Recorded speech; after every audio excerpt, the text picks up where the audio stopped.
you may know me from such things as Sean Geek and Fast Red Podcast and the trailer behind The Metal Shop. That's right, it's me, Sean Geek, and I am a huge advocate for the In Obscuria podcast. Kevin Williams, Robert Harrison, and Ronnie James DRG. 3 OGs, lots of cheese. Go listen. In Obscuria.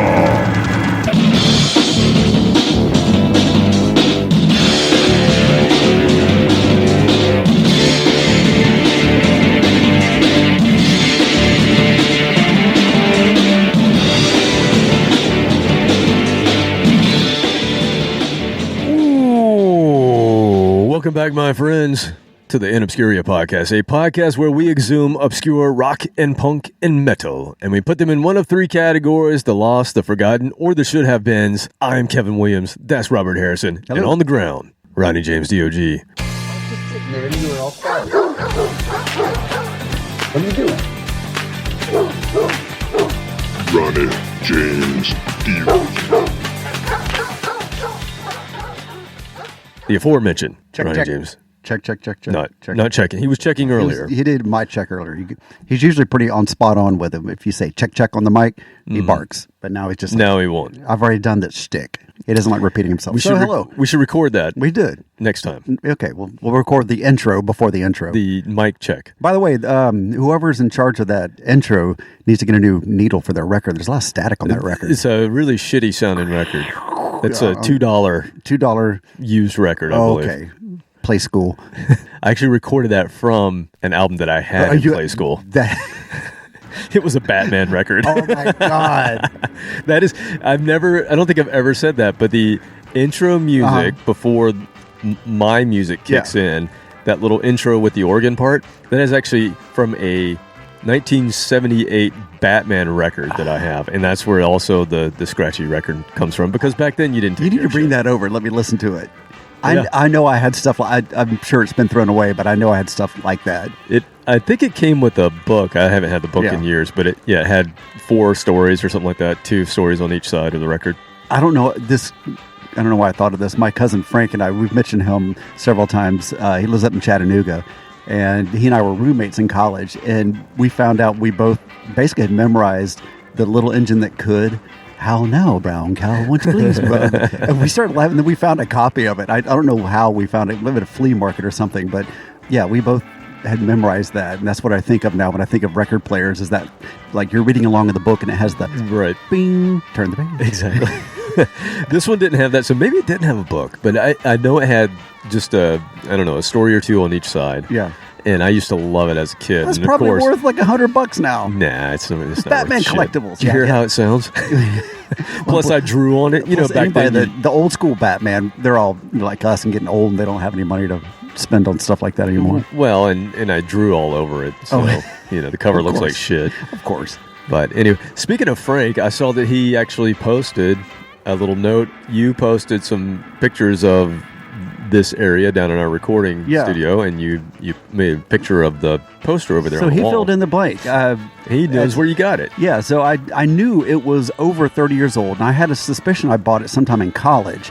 And I'm like, why would I buy that kind of a poster? That's not what I was into back then, these hippie love posters or something like that. Yeah, that's so me. But I just thought it was cool, and I got it.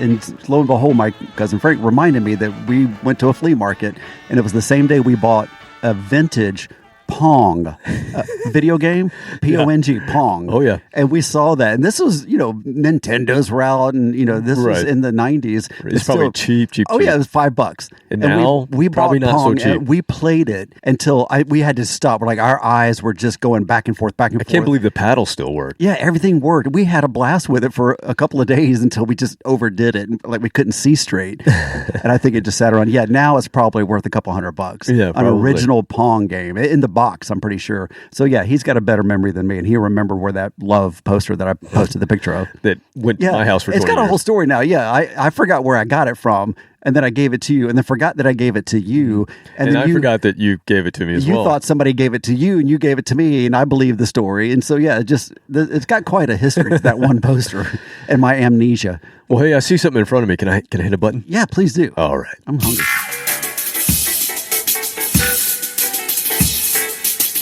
That's why the dog is so well behaved. It all makes sense now. Sitting pretty. That's right, Munchketeers.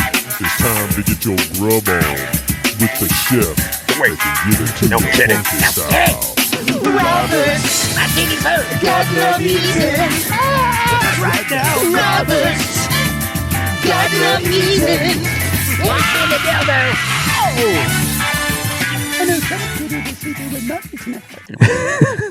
All right, it's very hot. Yes. What do I have here? So this Looks was actually like an Indian-inspired for dish, full perhaps? disclosure, this was made last night, and it was a lot spicier last night. I had no idea that it would get less spicy sitting in the fridge, but this is just completely made up Indian, brown rice and vegetables and chicken, and I used every spice I had. I had a stack of Indian spices. There's like curry, tiki masala, tame impala, a little bit of shaka khan thrown in there.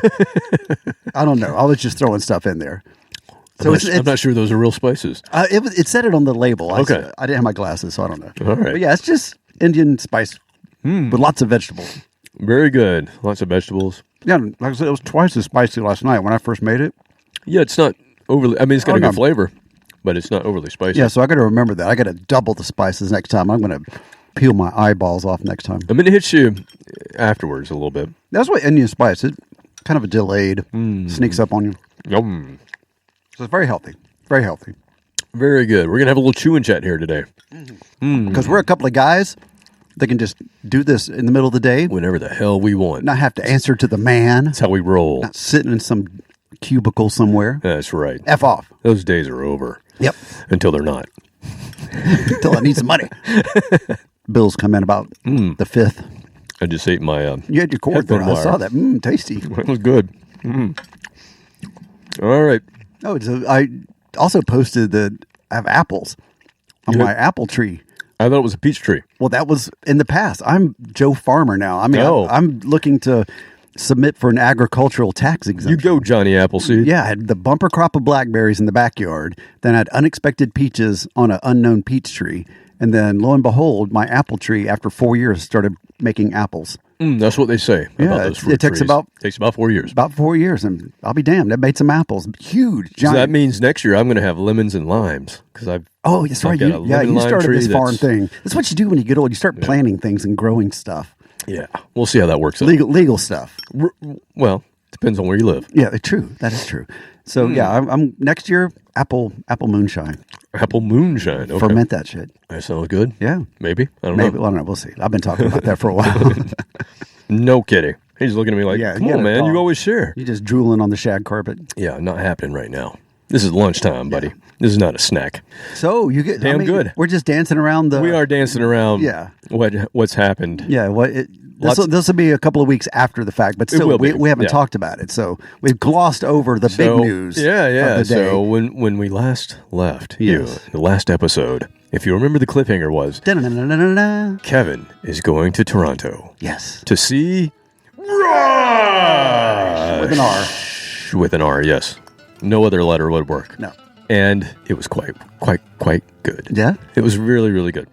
Landed in Toronto, and people are complaining about the heat, Oh my God! It's basically the North Pole. but people are also wearing jackets. And people are on the plane wearing stuff ready for the cold. Now, these are all people coming from Atlanta to Oh, okay. Well, Toronto. That So would be me. I don't know what they expected, but all you had to do is look at the Weather Channel. It's an app. Yeah, It's free. It's on your phone. You can look at it. Yeah, Or you can everybody's just phone. you can look anywhere online and see what the weather is, and it really wasn't that different than Atlanta. It's been hot everywhere this summer in It North really America, has been. It's universal misery. but it was not the same humidity. There was some humidity, Yeah.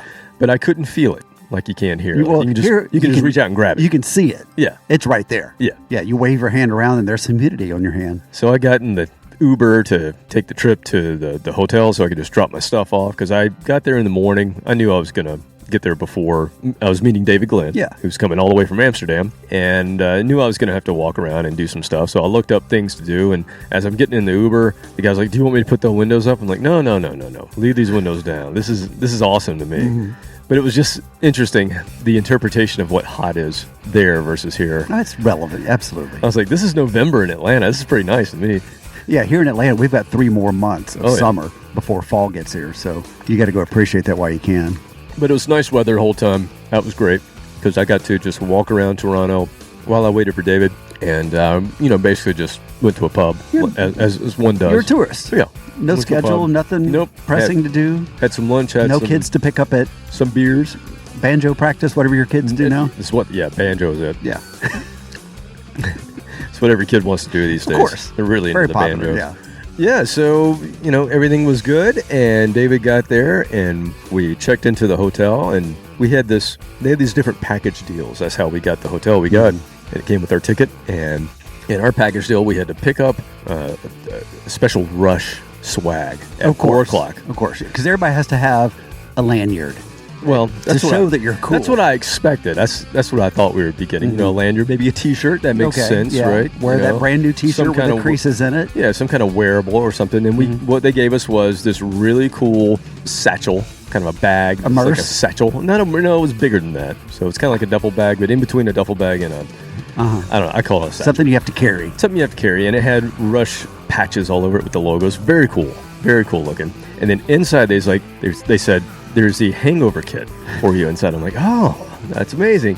And sure enough, you open it up, and inside there was, some medicines of, nothing that's going to harm you, but just things you might need if you've put one on the night before. And it had a Rush sticker on it. So I'm like, okay, that's kind of cheap. Band approved. That's kind of cheap. Ibuprofen. All right, exactly. And then it had... Were they using Kiss's merch manager? I don't know, but it was just interesting because I was just expecting the normal type of swag. And then it had a little case, and you opened up the box, and they were earplugs. So they were branded Rush earplugs, which is kind of, they just put a logo on top of a little tchotchke, basically they got from China, which is cool. And then the third one was the weirdest one. It looked like a tube. It was black, and it had the Rush Roll the Bones logo on it. I was like, what is this? And you open it up, and inside is a black toothbrush. A toothbrush that also has the Rush Roll the Bones logo on it. This is left over from the tour 20 years ago or more. Who the hell thought of it? And that's all that was in there. That's all we got. That was all left over. I'm serious. They had that in a warehouse for 20-something years. I was like 30 years. That's the most random swag I've ever seen. That is. The bag was really cool. Everything else was like, should have just given me a shirt. Oh, yeah, I would rather have a shirt. When you can walk around with a toothbrush sticking out of your mouth. I told David we should take it, and just wave them in the air during the show. Everybody hold up your toothbrush. Geddy Lee suddenly is this big proponent of dental hygiene. Yeah, very bizarre. Very, very bizarre. We did come up with a really good... This was David's idea, so I'm not going to steal it, but we should make this happen. He came up with a great T-shirt idea. So the day after we saw the show, we went to a brewery called Henderson Brewery, and they're the ones that make the beer. Remember you gave me the beer? Oh, yeah. The cans, Rush beer. The Rush beer. So they're the ones that do that, and they were having a whole Rush weekend, and you could go and spend a little bit of money and hear people talk who were, somewhat popular in the Rush community. So one of the guys that they had there when we went was the guy who is actually buddies with the band, and he was the model for the artist that did the star, the Man in the Star. So the naked guy standing in front of the star that's known as the Rush logo, that guy was there. He didn't have a lot to say because he's just kind of friends with him, and he's like, I modeled, and he basically drew me naked standing, with my ass and forward. From then and forevermore, that's what I'm known for. And he's known as the Rush ass. And so David came up with a great idea of a 50th something tour shirt that features him now naked in front of the star, and I'm like, oh my god, we have to have the flabby ass guy in front of a star. Maybe his arms aren't as outstretched because he's he's kind of tired, holding the cane or something. He's been holding his arms up for 50 years and just draw in the wrinkles and the sags. Oh, that would be a brilliant shirt. Flying off the shelves. I can already tell you that. We got to make that happen. That's what everybody wants. I thought that was brilliant. But Yeah, so we basically did a Rush pilgrimage. If you want to go on Facebook and see, I posted, we went to different spots within Toronto, Rush being from Toronto. We went to their home suburbs, what they wrote subdivisions about. We went to the suburbs they were from. It was about 40 minutes away from where we were staying, so it took a little while. But I didn't know there was a specific there's a suburb. I just called thought it was just Willowdale. in general. Yeah, it's called Willowdale, and it's just Toronto's very calm for a city the size that it is. It seems very calm and sort of quiet, which I was surprised. Well-mannered. Well, we'll get into that in a minute because I heard some angry Canadians, and I wasn't expecting that. Oh, yeah, it's hard to get them worked up. But let me finish this. So we're in their neighborhood, and the reason we went there is they have a Lee Lifeson Park. They have a little art park, which you would like because it's all sculptures, and all the sculptures are sound-related. Well, that's like, the Sound Garden. That's where the band got their name from.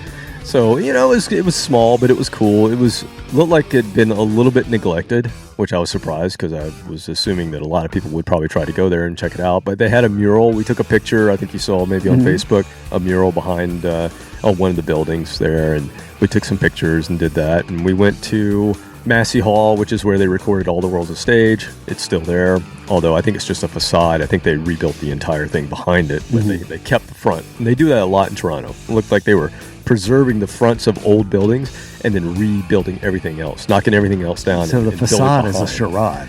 That's right. Aha. I see what you did there. It's nice. Very well said. But yes. And so those were the types of things we were doing, kind of touristy, but kind of Rush related at the same time. We just had a good time, enjoyed each other's company, drank a lot of beer. We met Rich from the CGCM podcast, which is a Canadian podcast. We hung out with him a little bit after the show. The show itself, absolutely brilliant. You're going to love it. I'm not going to talk. I don't want to say too much. Yeah, like I said, because we're going to see it later. I'm skipping over videos of the show because I'm going to see it, and I want to see it. Yeah, I don't want to ruin first timer.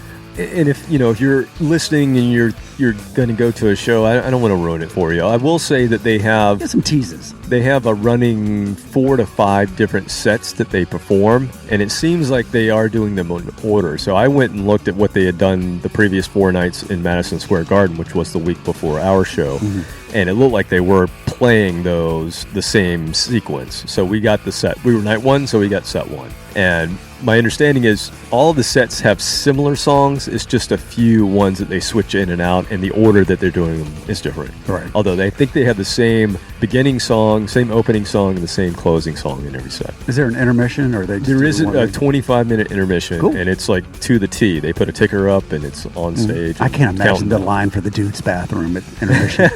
It's all dudes. We didn't even leave. Yeah, we didn't even leave. I'm going to get dehydrated before the show, so I don't have to miss anything. That was the thing. I made sure before we went into the seats, like I am going to try to get everything out of my bladder, empty out, because we had been drinking before.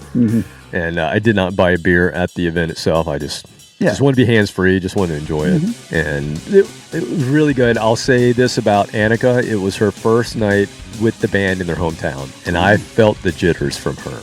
Really? Yeah, there was a little flub in the first song that I was very surprised, because it wasn't a hard part. She was just slightly off time, and I could see it on her face, like, like her get it together. See, this is my problem. I'm in the middle of something like that, and my mind just kind of wanders off to stuff. Like as I'm playing guitar back in the day in the band, I'm singing, playing guitar, but I'm looking in the audience thinking, I wonder what her name is. I think I met her before. Like in the middle of the song, then you come to, you're like, wait a minute, I got to focus on this. I can only imagine the amount of festivities and things going on before this show was so much more than any other show they've done. There's probably 4 hours of meet and greets and people calling. Their entire families were there, and the significance of them playing hometown show night 1, I'm assuming it just kind of got to her. Now, I'm not saying that she didn't recoup right away. She did immediately. She's been doing great. But she sounded great. There were a couple of instances where all of them had little bits of flubs in their songs that you never heard back in the day. But that's okay, because that reminds me these are actually people playing on stage and not tracks, because you and I both know how boring shows are when it's overly perfect, overly produced, too many tracks, and they're playing different sets. I would prefer different orders. Flubs. It's just like when we saw Kiss on the Cruise, and the first night the first day when they did the casual concert, they were just goofing around. Yeah, and like, if they messed something up, they just stopped and yeah, redid they're it. like, no, it's C, G, A, C. And Yeah, they they're having fun with it. and that's what I loved about that, because their shows That are sell usually that sell away was great. yeah, very choreographed and very perfect, except for Ace. But bless his heart. Right. But yeah, so R.I.P. I'm okay if they.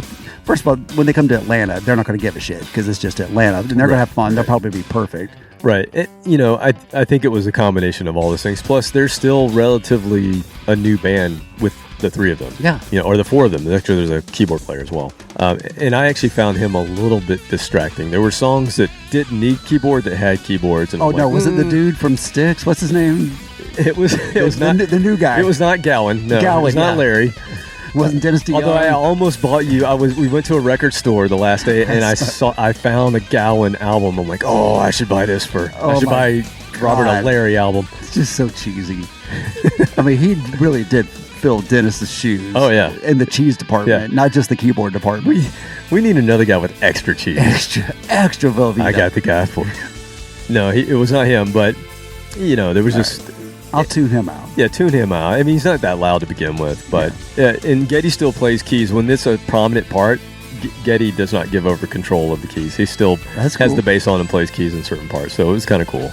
But they sounded great. I mean, I don't want to come off and say that they messed up the whole time. No, but they had You're few being little a true flubs. Rush fan. Yeah, they had a few little flubs here and there, which actually was a little endearing to your point. It proved that they're live, that they're human after all, and the human beat machine that they had for 40 years was not there. It's a different person in the seat, and therefore it's a different vibe. And she sounded great. She definitely has her own parts and bits of it, and then she plays his parts and bits of it, and she mixes it really well, and it comes across as pretty genuine. So I was excited.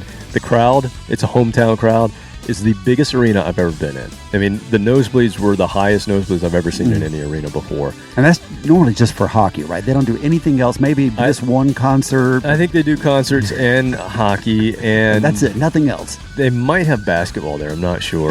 Canadian basketball. Yeah, they have a professional basketball team. I'm not sure if that's where they play or not. They had pictures in the outside. They had the NBA pictures, so maybe that's where they play. I know it's the hockey place, but it was packed. It was sold out. All 4 nights sold out, and the crowd was loud. And I think there was one song that David and I sat down. Other than that, we did not sit down at all. There were people who sat down. You could tell who Because we're old. either they were old or just the more fair weather fans. They were up during the songs that everybody knows, and they were down in the songs Because their that were significant deeper. other dragged them there. And they Right. were there out of sympathy. Right. But, I was up the whole time. I was going crazy. We both lost our voices by the end of the show, and then we went out and had beers afterwards. It was great. A great time. Well, I'm glad you did that. That was a little bit more of an ask than I was wanting to do at the time, but that sounds like you had a good time. And getting out of town these days, it's good to do that. Yeah, I definitely met people, and David, and I were in the same boat. I definitely met people who said, yeah, I booked this when they said there's only these 6 cities. And we thought that was all we were getting, and so That's what you everybody did. jumped on it, and this is the same thing that we did. I rolled the bones. Yeah, you did roll the bones, and now there's a show in Atlanta, and there's a show in Amsterdam that David's going to as well. Oh, so he's in the same boat. He's in the then. same boat. Flew all the way over here. But I did meet another group of dudes we were at a pub, and Imagine these guys were, imagine that. These guys were from Atlanta, and they were there for all 4 nights. Oh, my God. I'm like, what do you do? Because Yeah, these were you got some not money. cheap tickets. You got some money. Not only that, but to stay there, they had the full package deal, too. They had, like, the top of the top package Oh, for they're all gonna be 4 exhausted. nights. The guy was like, yeah, I'm in trouble with my wife. I don't want to go home, actually. Obviously retired, but To tell you the spending his truth, retirement. I'm looking at Airbnbs to stay here a little while longer. But overall, like I said, I don't want to go into it too far until you have a chance to see it and other people have a chance to see it. Yeah, we'll have Amazing. more of a detailed rundown in November or December by the time that episode comes out. Probably. That's probably right. Because I'm interrupting my Thanksgiving to go to that show. That's so right. better be It damn is good. the night before Thanksgiving. I Yeah, believe. I'm going to have to haul ass straight from the show to go see my family after that. Speaking of Thanksgiving, That's got everything except for the turkey. I should have used turkey in there too. I was pulling It's fowl every of some vegetable. sort. I could just grab everything. So I was trying to be as healthy as possible. It's a one pot wonder where everything's just cooked in the same pot. trying to save on doing the Instapot? dishes. Yeah. Nope. You don't have an Instapot, do you? No, I don't. That would not go with your decor at all. No, that's the problem. I don't know where to put it. And that giant kitchen and giant pantry, I still don't have a place to put it. It looks ugly. All right, so what did you get into? What do you have to tell the people? What went on Oh, God. that was crazy? Nothing crazy. Nothing I crazy. went to 2 parties on a Sunday. And so I'll recreate the appetizer that I made because you can't just show up to a party empty-handed. And I'm not about to bring my beer and give to somebody else. No, you got to come to my house to have the beer. So I made Is it what I have in appetizers. my hand? No, Oh. not at all. Let me next week's episode. Just stand by. I invented something. Oh, So we can try it next week. oh, I see. I don't get to know. No, now. this is not an app. This is just me eating dinner every night. It was good. That was it. No, nothing crazy happened while you're going. You didn't miss anything. Okay. All Nice right. and tame. Lots of rain here. A lot of fucking rain. Yes. Swampy. Very swamp. Oh my God! And it's going to be 97. I think tomorrow. We're going to have to do a second swamp episode. We may have to. Like I said, we've got 3 more months of summer, so we got to drag it out a little bit more. David, not a fan of the swamp episodes. What the hell you say? Not a fan, really. Not a fan. Not his thing. Well, it's a little more temperate in Amsterdam. He's from New Jersey, so Yeah, he true. doesn't know about it.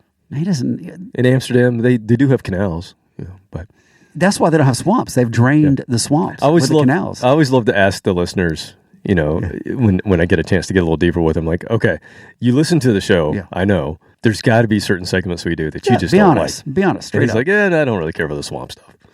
Well, that's once a year. Power pop and swamp. Oh, he didn't like the power pop? Yeah. Might as well not listen today, I guess. Oh.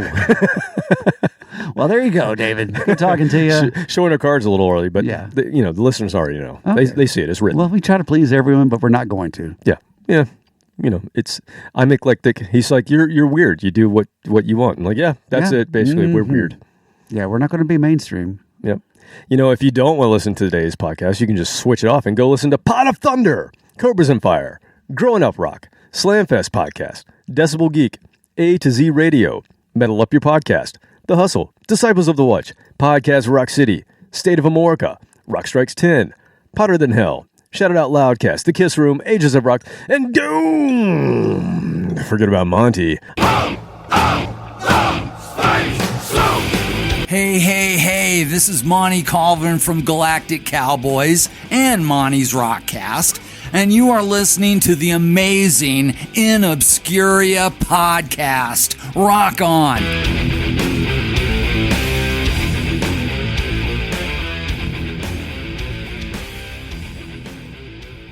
Monty's Rockcast. Supposed to get the album in July. That didn't happen. Oops. Yeah, maybe it's August. Maybe it's September. We'll get it sometime. Close New enough. Galactic Cowboys coming your way soon. That's all we're going to say. Hey, Robert, we are Right. powered. We are powered by the Boneless Podcasting Network. And we suggest that you listen to these shows and so many more that they have, but especially these, Sean Geek and Fast Fret Podcast, and The Podcast Will Rock. Regarding The Elder, which I believe is officially over. The Regarding series will move on to a different album, but I'll still say Regarding the Elder one last time. Rush Rash, who were actually at the show as well. I did I would not get a hope so. chance to meet Chaz, but I know that he was there. Sean actually reached out to me and said, hey, he's there. I'm like, sure. Did you have a meet and greet That'll be easy to find him because in the middle of all those dudes? he'll be the white dude with the black Rush t-shirt on. Yeah, that guy. Yeah, no problem. Slightly receding hairline. The trailer behind the metal A little shop. bit of a gut. Yeah. Maiden A to Z, Rock Court, Tone Chasers and String Benders, The Bad Penny Podcast, Mixtapes from Hell, and so many more. You can check us out there on bonelesspodcasting.com. Come visit us in obscuria.com as well. Like us, share us, Facebook, X, Instagram. Hell yeah.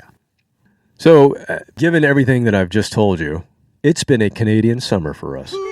I do believe. Lots of anticipation this summer about major legacy artists touring the States this year. We just talked about Rush. Who did we see earlier in the summer? Triumph and April Wine. That's right. Same stage. Yeah. So, the Canadians were all over the place this summer. We've played several Canadian artists in episodes this year. What happened to that immigration enforcement we've been hearing about? I don't know. Canadians Tariffs have not affected these artists at all. They're still invading us.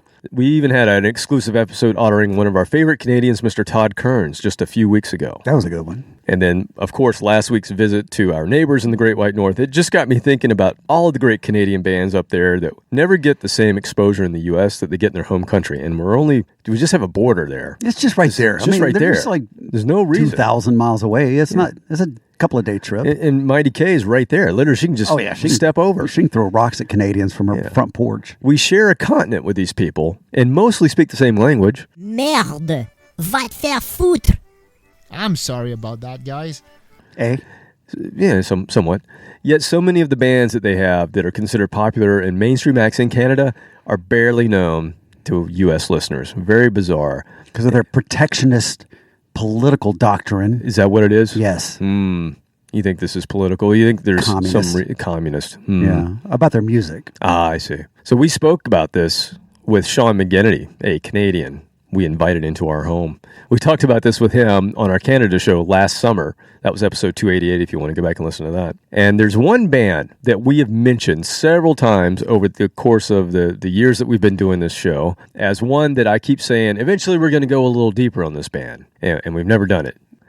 Today is the day. Dun, dun, dun. A band that's been around for 32 years and is one of the most beloved and critically revered power pop alternative rock acts to come out of Canada. You said they've been around for 32 years. 32 years. And I thought, early 80s? Oh, wait, no. No, that's early 90s. Damn it. Yes, no, that'd be 40, wouldn't it? We're getting old, Robert. Getting old. Now, these guys are youngsters. Came out in the 90s. They're still going strong with the original 4-member lineup. These guys have never changed members. They're Canadians. They get along. Yeah, that is true.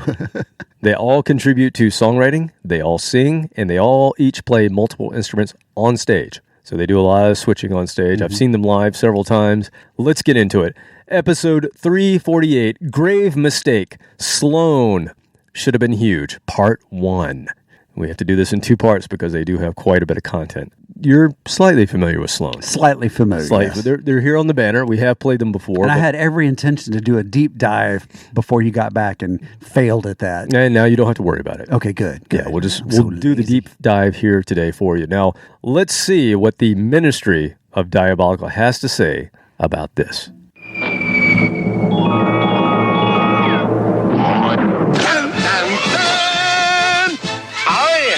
Captain Content. And this is my faithful companion, Mighty K. Say hello. I forgot to purchase some acid so that I can listen to this episode. Damn. I'm so sorry. I have some mushrooms, but they're really for sleep. Yeah, so this is I'm going to be raw dogging this. No, I don't want to go with that. I am going to be going, I'm going to be listening to this episode sober, okay? Sober. That's what they say in Canada, sober. Don't you know?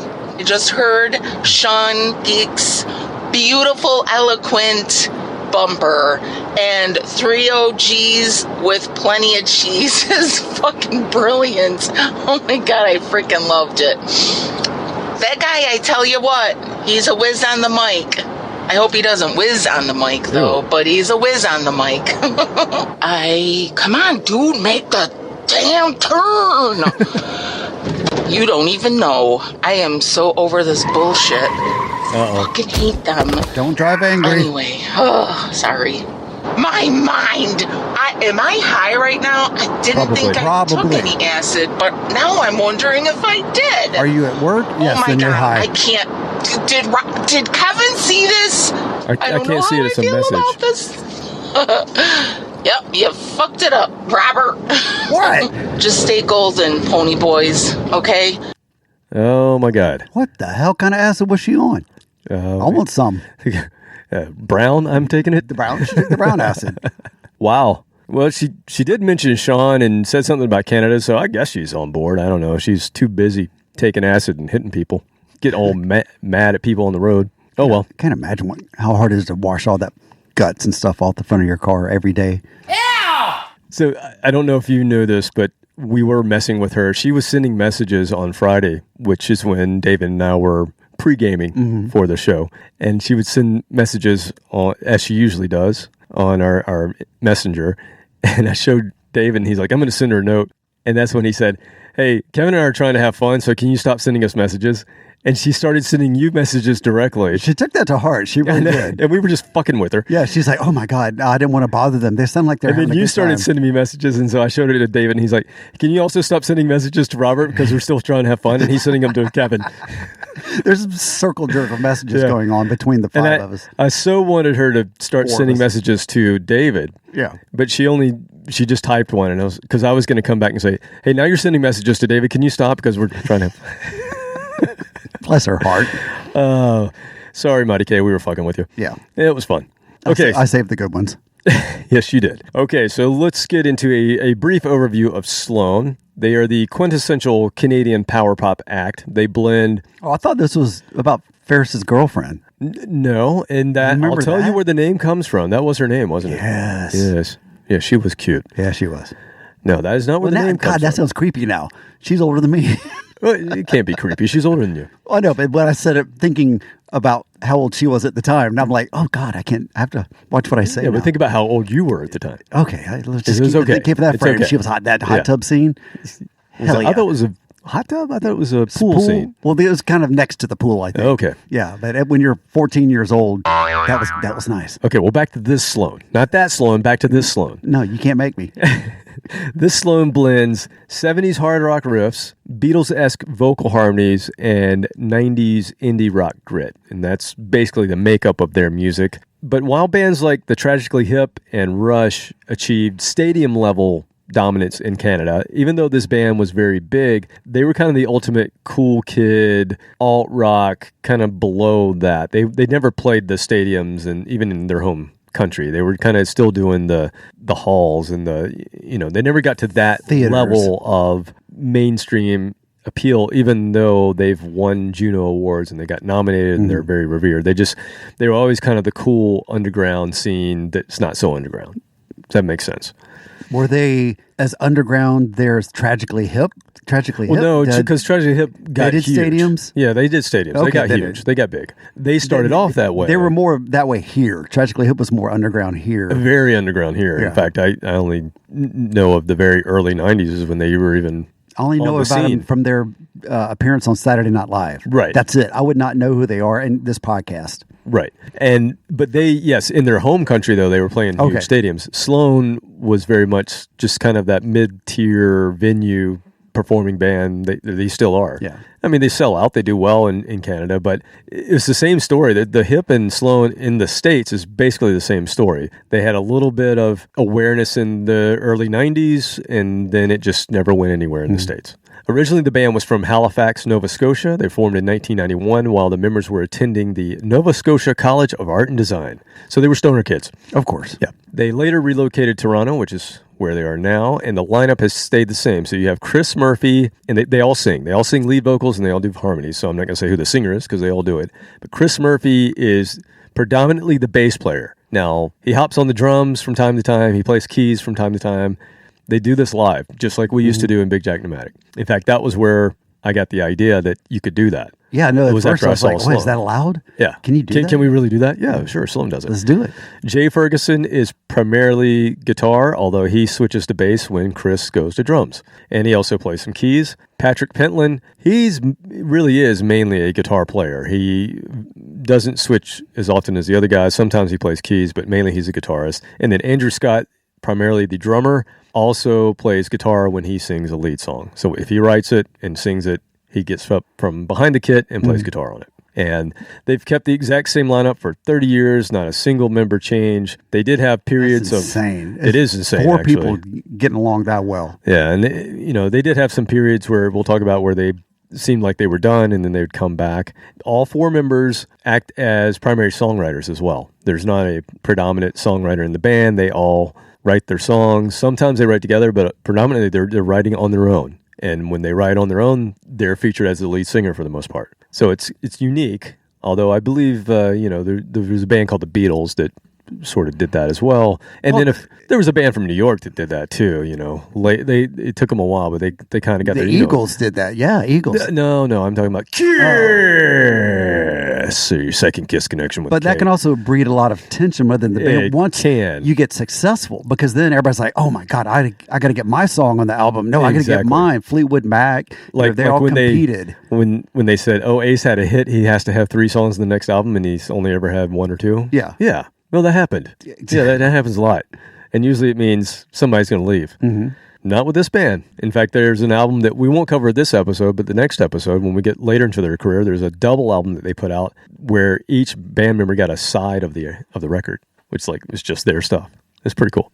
Kind of like the 4 solo albums. Exactly. Let's just do a side. Yeah, exactly. They just culled it down to a side. Yeah. But so they began as, and you'll like this, they began as more of a shoegaze alternative band in the early 90s, yet their vocals are so syrupy, sweet, and great, their harmonies are, that they're really a power pop band. And they kind of morphed from the shoegazy thing into a bright, driving chord progressions, a lot of major keys, hand claps, piano-driven stomps, all the stuff that are tropes of being a great power pop band they have adopted over the years. And they definitely have a lot of 70s arena-style bands as influences, glam rock riffs, a lot of fuzz, a lot of drop D riffs, a lot of swagger to the rock grooves, but then they have these Beatles harmonies, so you get the syrupy sweet with the crunch, and it's power pop. As far as genres, though, you can't just say every song's a power pop upbeat song, because they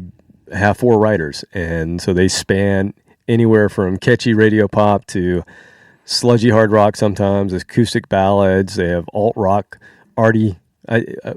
We'll say arty. We won't say progressive. They have like arty suites sometimes, where you'll just get into this kind of weirdness, which we like. And when they broke out in 1992 with their debut, they kind of caused a bit of a scene in Canada similar to what happened in Seattle. Because all of a sudden, where they're from, in Halifax, Nova Scotia, all of the labels in Canada flocked to Nova Scotia. Like, this is going to be the next thing. This is the thing. Besides fishing. And they come out in 1992, so there's a similar thing going on in the States, but it's in Seattle.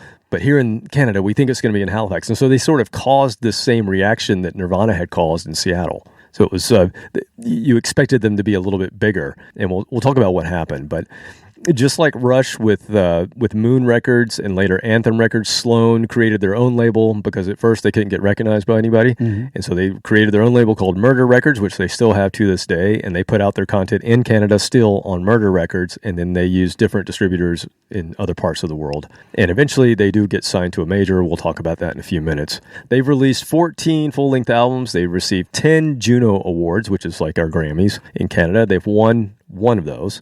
And SLOAN is amongst the 75 best-selling Canadian artists of all time. They are top 25 best-selling Canadian bands. Their first 4 albums went gold in Canada, and they just had a steady output almost every other year. They've put out an album since they've been around, and that's made them one of the most commercially consistent independent rock acts. They're still independent at this point. They did get onto a major for a while, but only 2 albums, and they've been independent ever since and have done that well in Canada as an independent artist, which is pretty cool.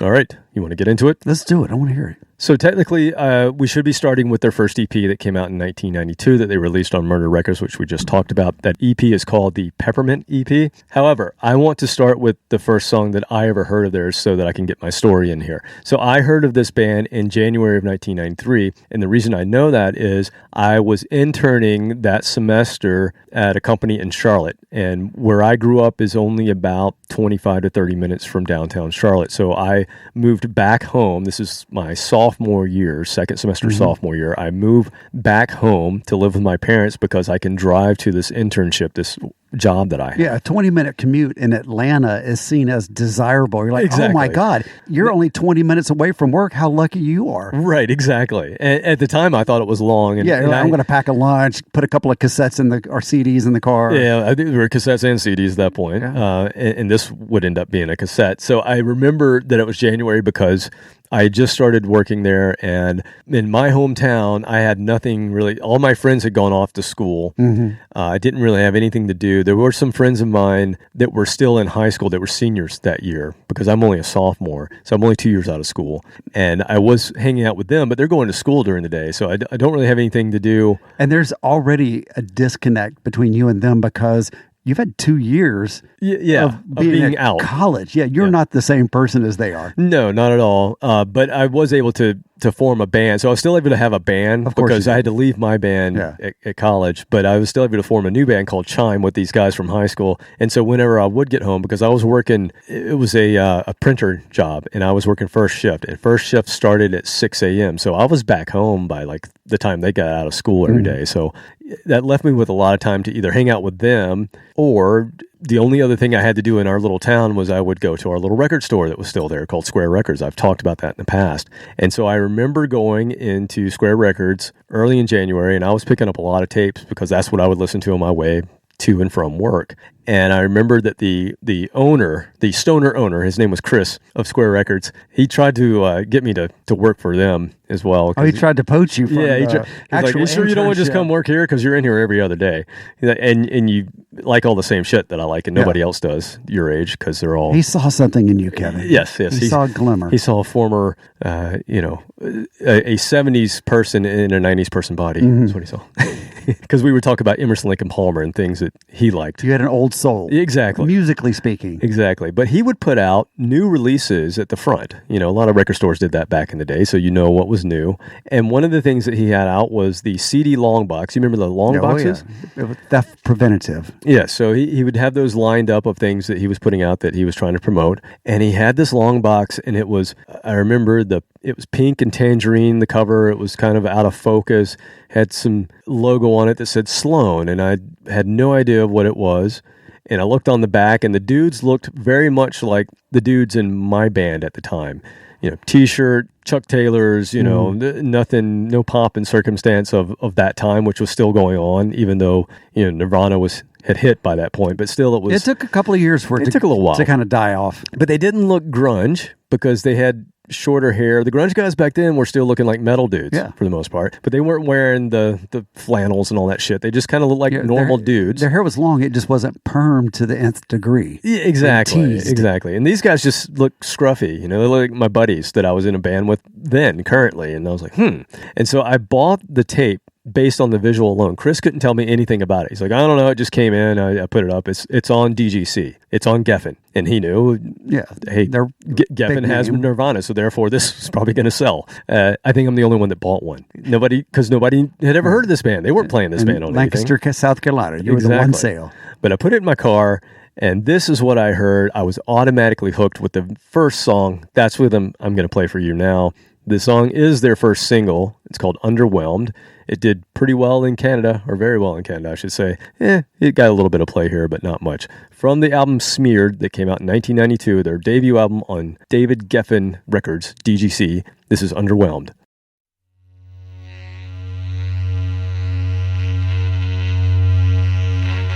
She was underwhelmed, if that's a word. I know it's not, 'cause I looked it up.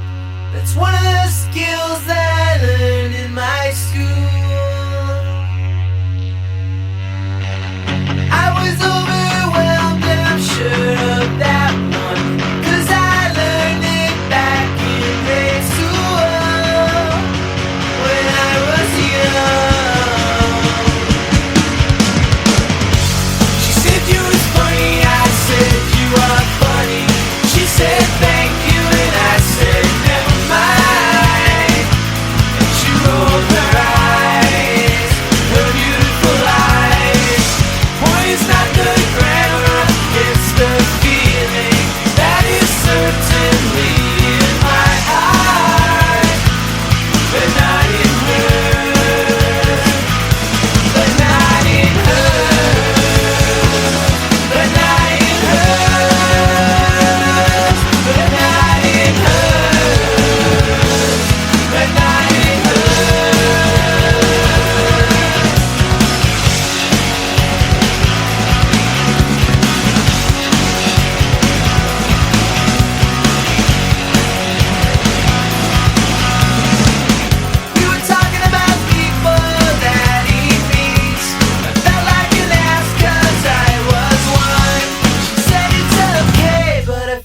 like I just ate my young. She's obviously a person with the cause. I told her that I don't smoke or drink. She told me to loosen up on her way to the LC. She skips her classes and gets good grades. I go to my courses, rain or shine. She's passed her classes while I attend mine. While I attend mine. While I attend mine. While I attend mine. While I attend.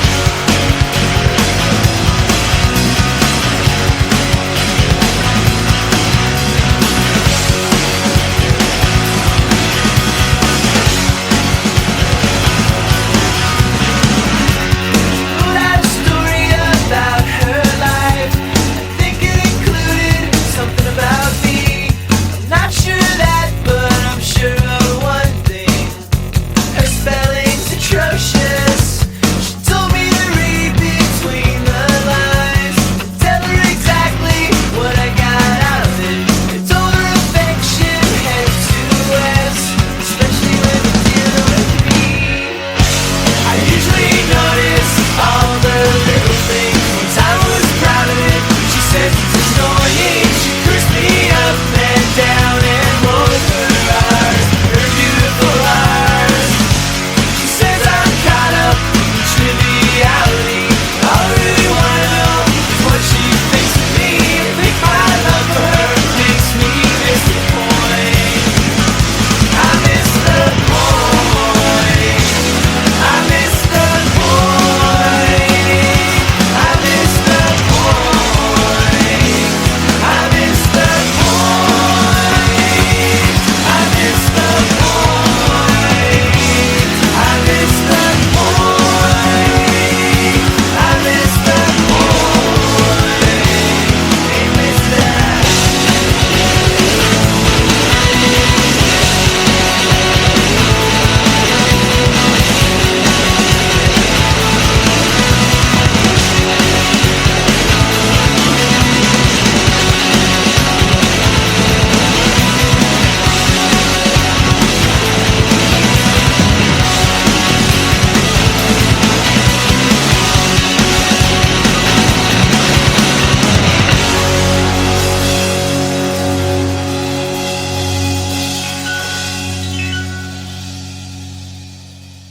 I was trying to think if I had heard that back then, which is 92, 91? Well, so it came out in Canada in 92. We didn't get it in the States until 93. 93, same thing. I probably would have listened to that because by then I'd started listening to more alternative. I think the shift had already changed with me. So especially with those harmonies, that definitely would have got my attention because that's one thing I really loved about Alice in Chains as opposed to Nirvana. Nirvana, Right. I didn't have that, oh my God, these guys are amazing. I thought, hey, that's a cool song, Teen Spirit. And I didn't really buy the album. But I didn't Alice- either. I didn't buy Nirvana until much later, yeah. But Alice in Chains, I absolutely, several. As soon as I heard Man in the Box, I had that. Yeah, absolutely. So that I think that might have resonated with me more than some of the other heavier grunge at the time. Even STP, I didn't buy but their album until a little bit later. I did get them. I was into them right away. But yeah, this one just hit me. I mean, January of '93, we've already gotten the first run of the grunge stuff, of the grunge era. We've started the metamorphosis from where we were to where we're going. The in Great the 90s. Awakening. And for me, it was, I'm discovering at that point in time, not just metal and what's mainstream, but I'm also going backwards and I'm discovering a lot of classic rock at that time. I'm really getting into that as well. So the Beatles-esque harmonies, and it just hit me the right way. Now, back in the day when this came out, they were getting compared in reviews to Sonic Youth meets the Beatles, and they even self-described themselves as My Bloody Valentine with ABBA. Yeah. And that's kind of what you're getting. Just, they turned down the grit and anger from My Bloody Valentine to some, it's not all their songs, but It's some not of them quite have as some, droney. Yeah, very droney. But you heard a lot of that kind of shoegaze stuff in there. And this song was sung by the bassist Chris Murphy. He's without a doubt my favorite lead singer in the band of all the guys that all four of them sing. But his songs are always my favorite. And his songs seem to be a little more, I guess, rocking. I don't know. Andrew's songs, the drummer songs, are usually have good riffs as well. But for some reason, I just like the way Chris Murphy's voice works. But they all kind of have a similar high voice because they do those blended harmonies very well. Yeah, I wouldn't have guessed that was different people. It sounded like he was doubling up or tripling his own vocals. It was definitely the rest of the guys. It sold well in Canada, went gold eventually. And at the time, I was the only one in my friend group that knew anything about this album. And in fact, I don't remember introducing anyone to it. I think I kind of just listened to it on my own. I remember my roommate in freshman year had My Bloody Valentine, and I had dubbed a copy of that. Stole. Basically. And this reminded me a little bit of that, but it's not My Bloody Valentine. It's a little different. And I don't know, it just connected with me, but I don't remember turning anyone onto this. I'm surprised that I didn't put this on one of the compilations I gave to you back in the day, but yeah, how did that maybe not escape your filter? I don't know. So let's take a step backwards. Same year. So that, again, it released in Canada in 92, but we didn't hear it until 93. Also, the beginning of 92, they put out their first EP before the major label debut. It's called Peppermint. And the songs on Peppermint, 3 of them would also end up on the debut album, but that one we just heard, Underwhelmed, was completely re-recorded. The version on Peppermint sounds nothing like that. They completely re-recorded that one, and there's 2 more songs that they just remix, and they end up sounding very different as well. So what you're about to hear is a much more, I want to say somewhere between punk and, I don't want to say metal, but it's definitely like a harder rock edge to what they were doing. Okay. Before I think they figured out, okay, we're going to go this other direction. And the song that I'm going to play is called Torn, and it's not on any other album except for a live album that comes out later, which we're going to cover today. But it's an interesting song when you go back to it after you hear the context of the rest of their music. So I'll just say that. It definitely has more of a shoegazy feel, but it's more punk and aggressive. So let's hear this song, Torn.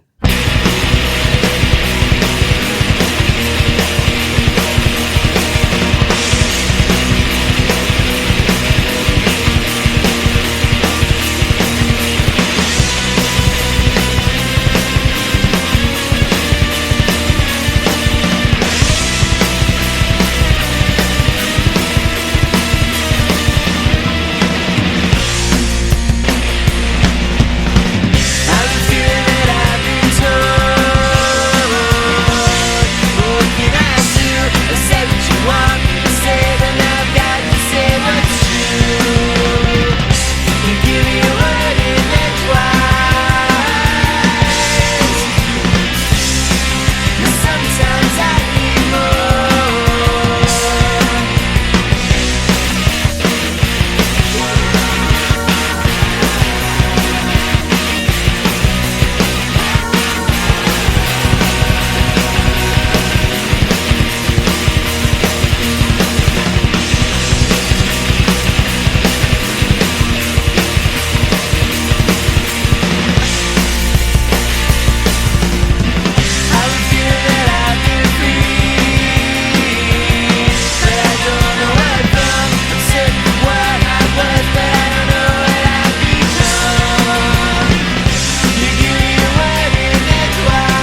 I hate them when they end it just about 30 seconds before I'm ready to. I was just kind of getting into the groove. Very abrupt. Yeah, it just took a second to kind of get into that groove. But yeah, that was edgier, more aggro shoegaze. Absolutely. Yeah. And I don't know if you noticed the harmony that was underneath the lead vocal. So that's Chris Murphy again singing, same guy. Underneath him is actually a friend of theirs. It's a girl from another band called Jail, who was another Halifax band. So that's Jennifer Pierce singing. That sounded more Sonic Youth on the harmonies, which than, gives it that feel for sure. Yeah, because I didn't even notice that, but yeah, it was the female harmonies. They gave it a completely different sound. Now, if you go look at the cover of this EP, it's just a close up of a dude's face, and it's out of focus, and it just says SLOAN Peppermint EP on it. And this guy is Jason Larson. That's whose face it is on the cover. And the reason they put him on the cover is he is where the name came from. So I guess he was at a job and his boss was calling him Slow One. But his boss was French speaking, so it came out Sloan. And that's where the band's name came from. And he said, you can use the name, but I want to be on the cover. And so that's why his face was on the cover. Is he like the Rush ass dude? He tours around with them at meet and greets and stuff? He probably is at their meet and greets, tell them the story. For the 5 millionth time, I'm the dude. And the dude, I think his name was Bob. I can't remember the guy's name. Of course. We'll call him Bob. Yeah, Bob, the ass guy. Bob, Jack, I don't know, the ass guy. He tried to tell a few stories, and Dave and I just kind of looked at each other like, that was a pointless story. That has nothing to do with anything. Yeah, last week I got a receipt for this bowling ball I bought that I had asked them for a receipt because I didn't get one when I bought it. Basically. And you keep waiting for the connection to Rush. Well, he was telling a story. Was it Geddy Lee's bowling ball? He was telling a story about Neil. He's like, Neil and I both drove the same kind of car. And this one time, Neil, I was missing, somebody stole the hood ornament off, and Neil gave me another one. It's like, okay, all right, that's great. Bless your heart. Yeah. Can you just turn around, sir, and take off your clothes? Yeah. Can I just get a quick selfie with your ass? And sure enough, guess what he did before he left the mic? He didn't drop trowel. Okay. He didn't drop trowel. That's but he did turn around and he Kevin. put his arms up. Just like, anybody who wants to take a picture? Did you? No, I did not. Oh, Kevin. No. You flew all the way to Toronto. Dave and I were laughing too hard. Oh, okay. We could have yep. I would have made a picture. Because pointing. You have to we were point saying the whole time, like, ass. We were like, if I were him, I would just turn around the entire time I'm talking to the people just so they can see my ass the whole time.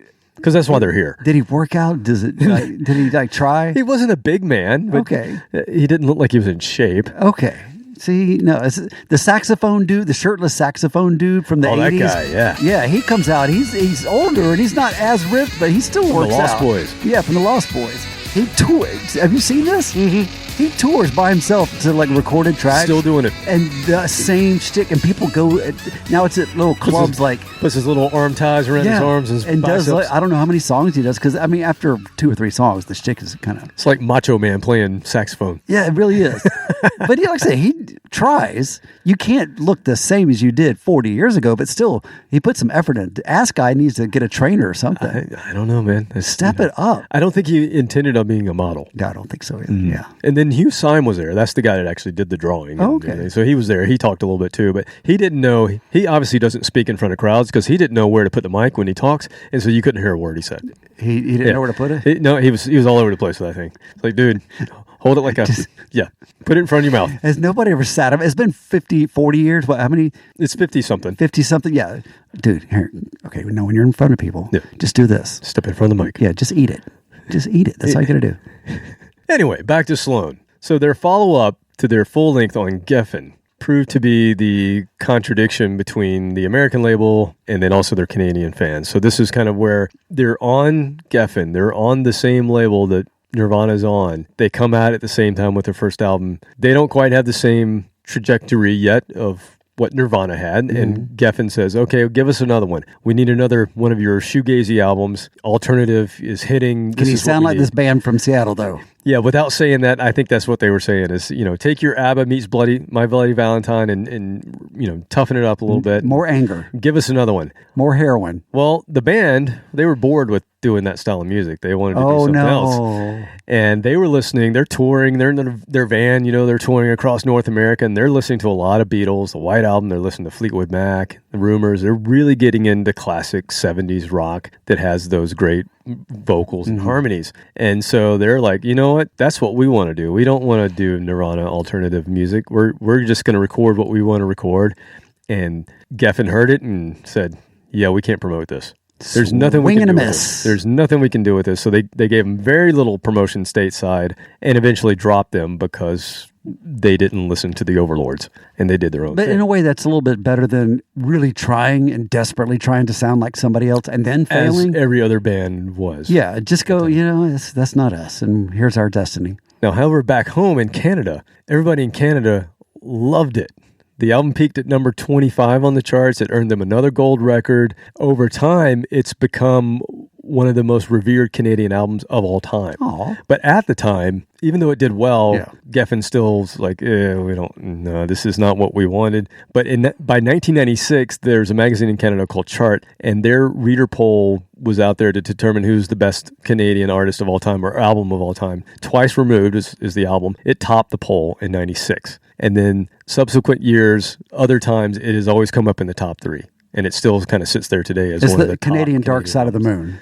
Basically. It's just perpetually on the charts. Yeah. I mean, I don't know that it's on the charts, but it's considered one of the best albums. Oh, okay. But it only went gold. It's not nowhere near the status of a Dark Side of the Moon, but still, it's beloved in their home country versus the U.S. label who said, this is shit and we want nothing to do with you anymore. But this is a really good album. Now, because it got little promotion and because nobody knew who SLOAN was, even after their first album, I had no idea this was out. Never saw anything about it. I found it in a used CD bin the summer of 95, which is a year after it was released. And I scooped it up as soon as I could, and I loved it. I thought it was great. It's definitely a change in direction. It's definitely them sounding like a 70s rock band, which is, to me, was really cool. It was kind of that retro thing before it was really a thing. And, it's got a little, I guess, if you think about contemporary, it's got a little Lenny Kravitz in it. It's got a little Black Crowes, because those were the other bands that were kind of doing that. But it's not as bluesy. It's a different sound. And again, this is another Chris Murphy song. But again, I just happen to love his music. So this is a song called Shame, Shame off Twice Removed from 1994.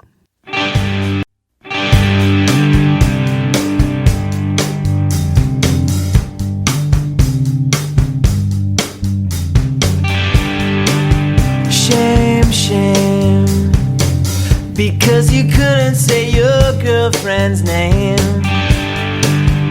for sure. I'll say it next time for sure. She's got the saddest handle that I know. No one even holds a candle who would blow out her flame. I'm overcome with shame.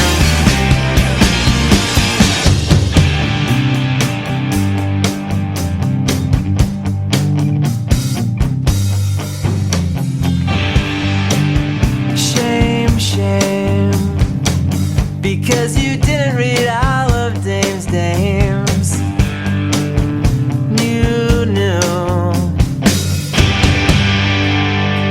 You knew the damage it would do.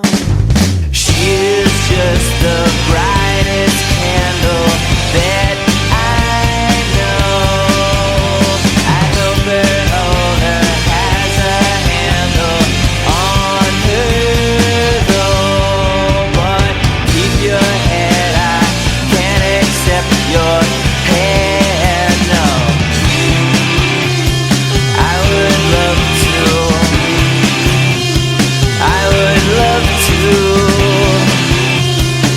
but I am overcome.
So for me, that didn't have some of the things that the other two songs you played had that grabbed me. That song was just, it was kind of there.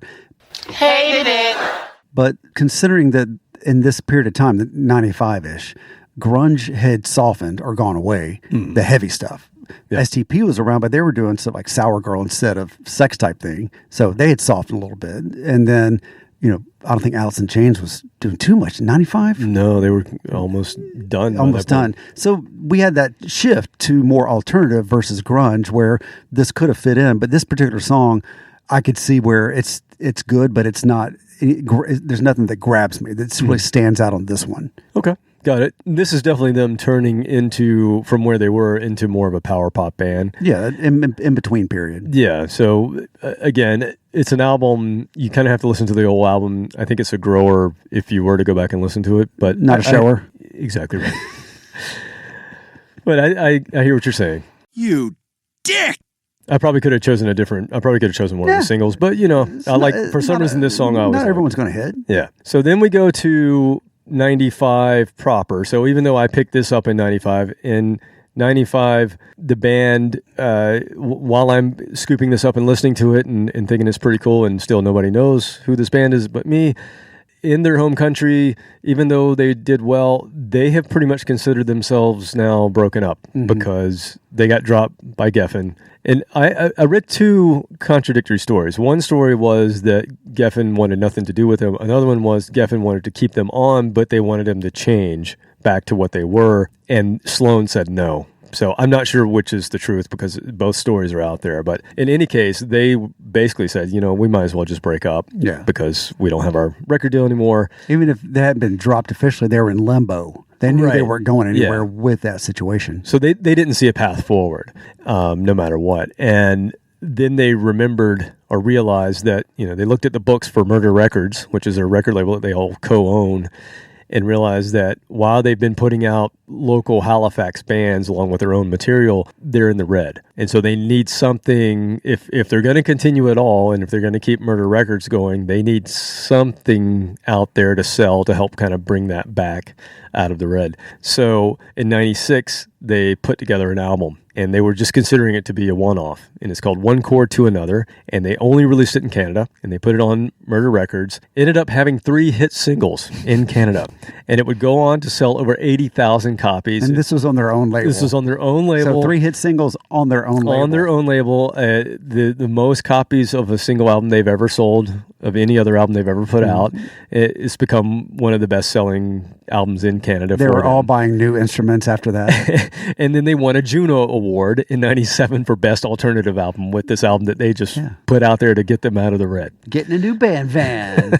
Because of that, you know, like I said, they only released it in 96 in Canada. And because of that, they said, you know, let's go ahead and distribute this in the States as well and see what happens. They released the album in the US and Japan in 97, so a full year after it came out. And I remember seeing it featured in Best Buy. By that point in time, I was living in Atlanta. It was in my first job, and I would go to Best Buy instead of Square Records. Now I'm going to Best Buy every week. You graduated. See what's out there, because the internet is young and you're still not getting all the information on it that you do today. And so I would go and see what they put out there. And I remember seeing this album, SLOAN, and I was like, I had no idea these guys were still around, but you know, I hadn't heard from them in 2 years, and so I grabbed it up. And again, it's another change for them into, this is like the ultimate power pop album. This is very syrupy power pop. When you think of that word power pop, this album is that. And I do remember 99X playing a song or two for just like a hot minute in 97. Yeah. You would hear it, and then you didn't hear it on rotation. You might hear it again a week later. There was a few of those songs. You have to go back into the archives to see if they actually played it. And they did for a week. Yeah. But that's it. Speaking of 99X, did you hear it? Oh, yeah. They've done away with it again. A third time they fired everybody. Now, is the station gone, or they just got rid of They got rid all of the DJs? The morning show people, Barnes, Crash, and the other new girl, and then a late night. So basically, it's Steve Craig who does the morning to noon-ish, and then the dude in the afternoon. So there's two people from the original left. So the station is come and gone. This is the third time. So it's not going away. They're just going to automate it because Cumulus... It'll go away. Yeah. They're dragging it out for another... I'm guessing 6 months they can go like this, and it'll change format again. That's a shame, because it was really like for us, it was like a time capsule. I mean, for 3 years, they brought back this radio show in the morning. So once again, for the people not familiar, in Atlanta in the 90s, there was a radio station, WNNX 99X, and they were very popular.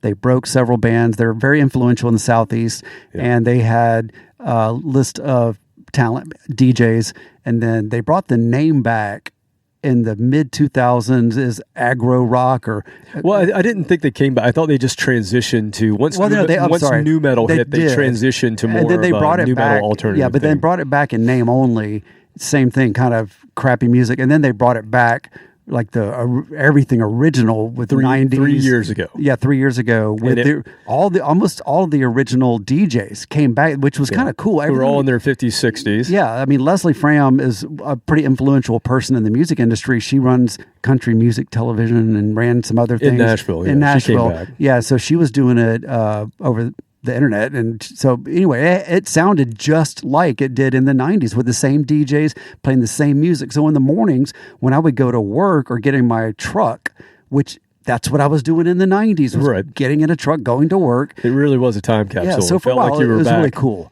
Yeah, and it's been 3 years, and that nostalgia's kind of worn off for the most part. So I think their listenership has dropped back off again. I would imagine. I mean, it's terrestrial radio. They gave it a shot. Yeah, I'm one of the idiots that listens to terrestrial radio once in a while when I'm in the truck. Anyway, back to this. On that station in the 90s, it was the biggest thing in our city, and they had a huge...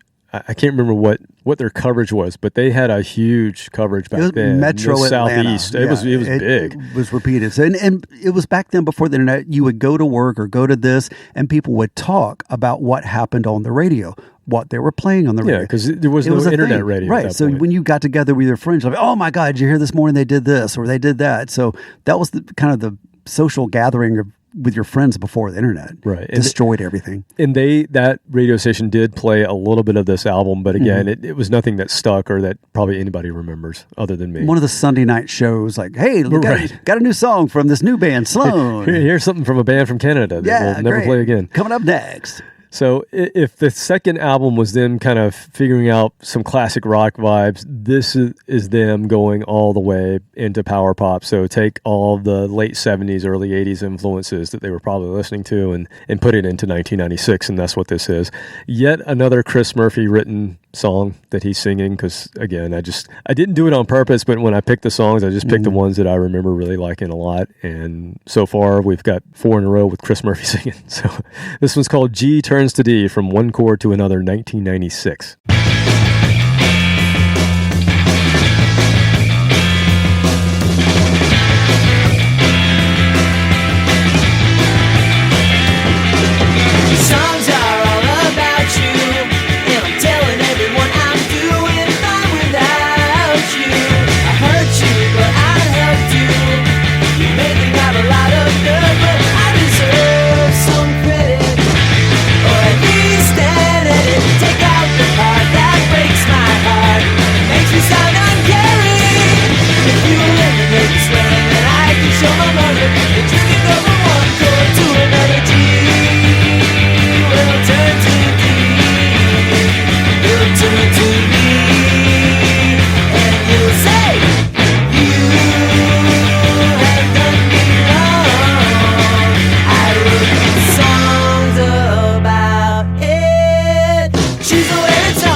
another song in this key, yeah, but this one's about me.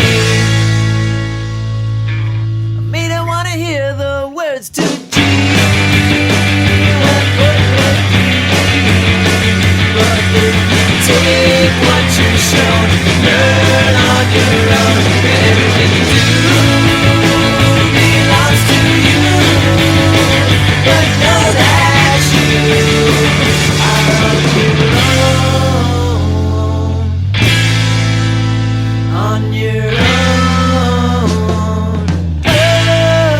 on your own, on your own, on your own, on your own, on your own, on your own.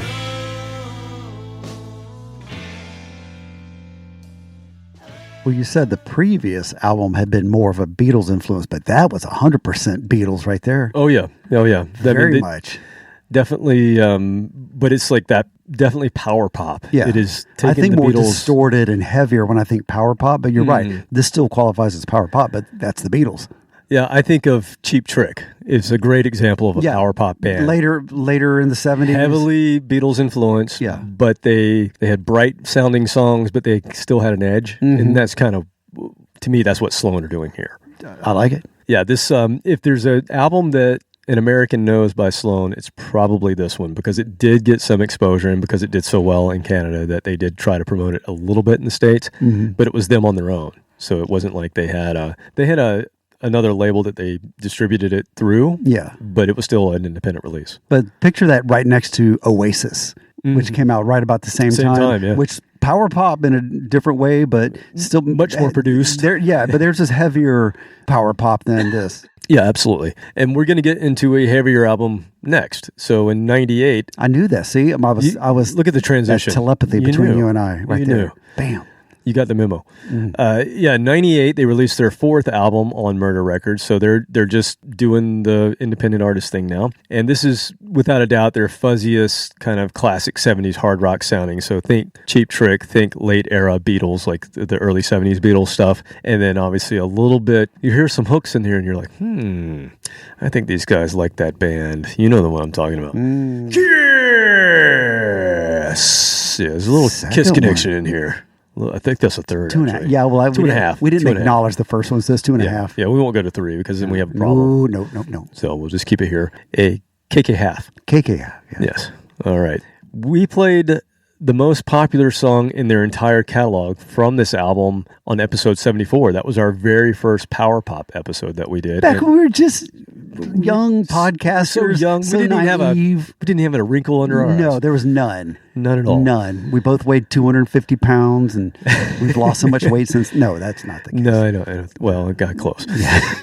We played the song Money City Maniacs on that episode, and that is without a doubt their most popular, most streamed song that they have, because it was used in a Canadian beer commercial at the time. That's where you make your money. And because of that, it became a staple to this day at hockey games in Canada. Oh my God. Hockey night in Canada, they're going to play Money City Maniacs. There's money to be made in hockey and beer in Canada. Yeah. The two things that basically you can do when it's cold. Exactly. And that song starts off with a siren. So it's, when they play it in hockey night, you got the siren going on. Everybody's getting pumped up, and it sounds very Kiss. At the firehouse. Exactly. Yeah, wonder where they got that from.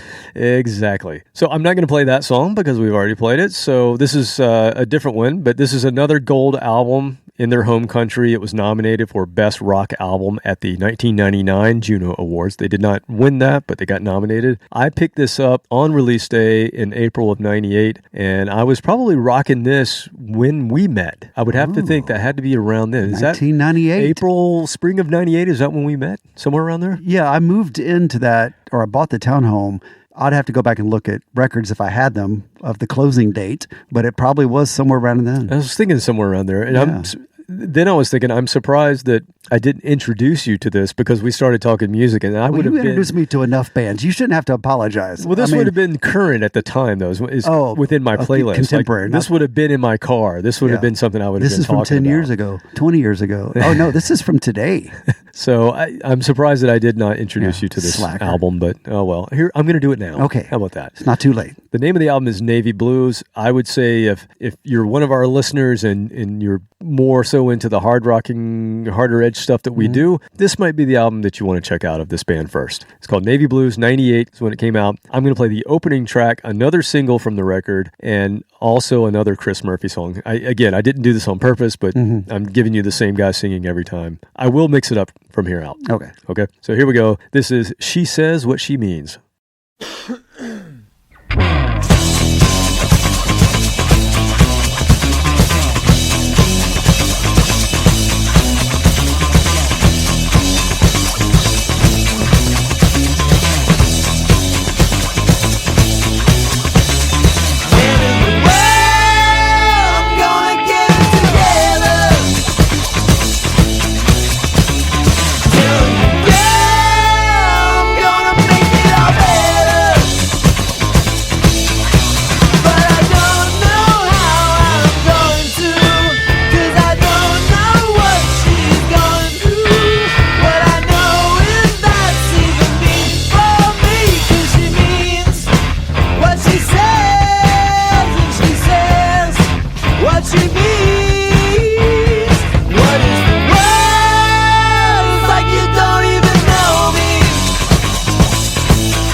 Canadians could get that funky. Damn. And why wasn't this big here in the States? Why do we know nothing about this? Danceable. Love that. A riff is good when it starts off and you're listening to it and you're enjoying it, and they go to the verse, and the entire verse, I'm just hoping they go back to that riff. I'm like, are they going to go back to it? Oh yeah, they went back to the riff. Yeah. Hell yeah. And the recording, I mean, from 1998, if you go back in the time machine and think about what was big in 98, it was big production, alternative rock. You also had the new metal just starting to surface, but everything was overblown production-wise and all sounded kind of similar in a way. Even though there was some good stuff, it all kind of had a sheen to it.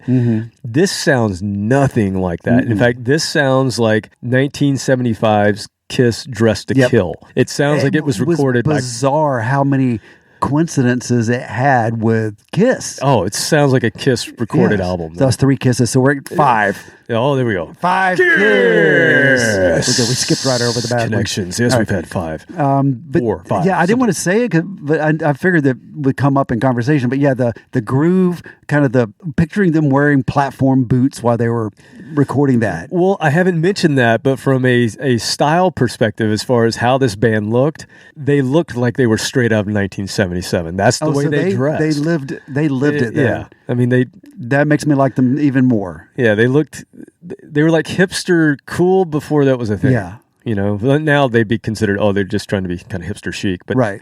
They just looked that way. I always kind of want to be hipster cool, but I was never either one. Never worked for me. No. Kind of thing. But damn, that was a good song. So great album. Go check that one out. It's called Navy Blues. And one thing I haven't mentioned as well is how good of a live band, or their reputation for being a really good live band. At this point, I had not seen them live yet. In fact, I didn't even know when they were touring for the most part. But they had a reputation as being an outstanding live act. By this point, I'm on the internet and I can find out more information about them. And that's kind of what they're known for doing, is just being a great live band, pulling off their vocals live, pulling off the switches of instruments and who's singing and all that. And that's kind of their thing. And in 99, a year later after this, they released their first double live album, and it showcases how involved with their audience they are.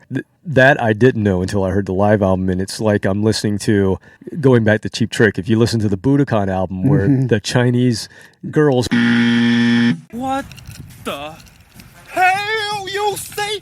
They're going crazy, chanting back and forth, chanting and singing with them. It sounds like that, but this is a much smaller scale band and in their home country, but it's the same thing. And so you can hear on several songs where the crowd is just so into them and singing every word. Chinese? I thought it was Japanese. Did I say Chinese? Yeah. Oh, sorry, I meant Japanese. Oh, okay. Budokan is Japan. Communist China in 1977, they were playing there? I doubt if that happened. Yeah, okay. That's sorry about that. But still, that threw me off for a long time, because growing up, nobody explained to me that was in Japan. Still, live in Budokan, I didn't connect that. And so I had no idea what they were chanting half the time because of accents and things like that. Right. Yeah, I didn't know for the longest time either. I'm going to play a song from the live album. It's called 4 Nights at the Palais Royal. How very French of them. And it was a 4-night stand where they recorded the whole thing, much like the band I just saw last week. Who all 4 nights in Toronto recorded live for a future DVD or album which release. you will be buying. Which I will be on. Yes. You can hear me right there. Yeah. Yeah. Do you hear the guy you can visibly see tears in his eyes. The guy, he says this. What he says, woo. So I want to play a song that showcases Andrew, the drummer, on guitar. So this is one of those instances where he comes out from behind the kit, picks up the guitar, the bass player goes back, picks up the sticks, and so here you have our first lead vocal from a different member of the band, 6 songs in. But here's Andrew on lead vocals. This is a song from Navy Blues from the last album that I like so much. It gives you an idea of how they pull off their Beatles-esque harmonies live. And at this point, I still hadn't seen them, but this album definitely made me want to go see them. This is a song called Seems So Heavy. Ich, ni, san, chi. All right.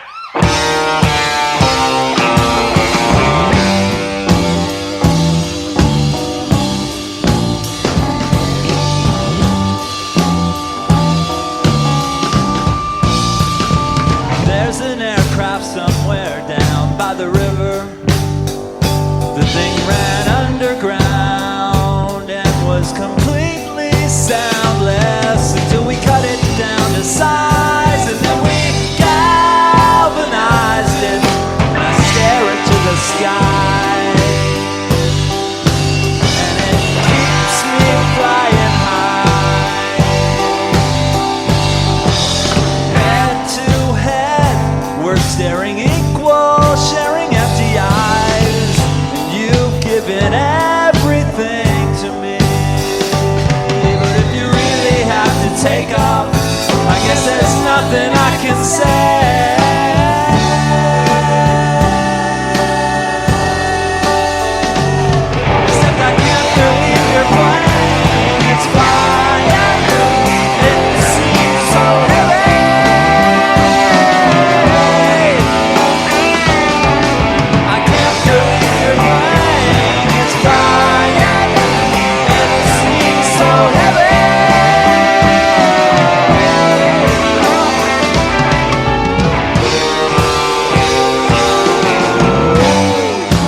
the highest grade, and it's time to call a spade, and it takes you a while to realize that everything around you is too beautiful.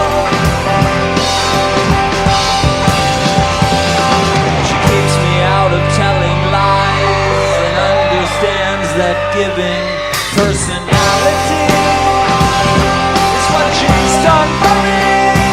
Oh yeah, I can't believe your brain is quiet. It seems so heavy.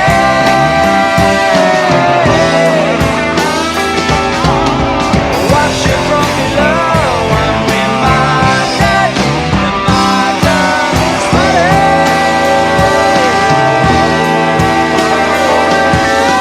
I can't believe your brain is quiet. It seems so heavy.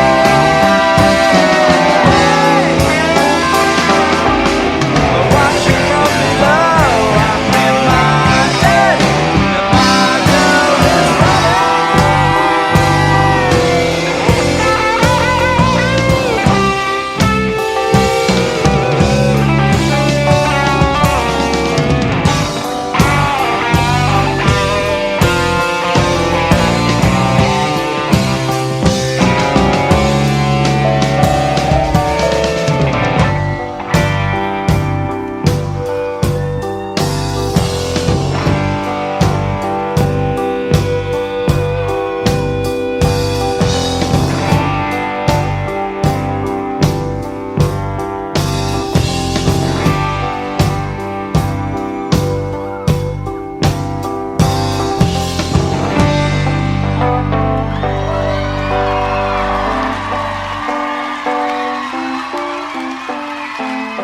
Now that was a birthday treat. Well, you know, it's a lot of fun for me to do it for you. And, you got some fans up there, though, Andrew. Is that right? Yeah. Come on. Right here. Well, it ain't my birthday yet. Okay, they may or may not have lifted the intro riff from SCP. Interstate okay. Love Song. Okay. Dun, dun, dun, dun, dun, dun, dun, dun. But that's okay. There's enough to go around. They made the rest of the song sound completely different. But What'd you think? I liked it. Very unique, right? Very Ben Folds 5-ish. Okay, I was wondering if you were going to go there. Did you think that? Absolutely, especially the first half of the song. Yeah.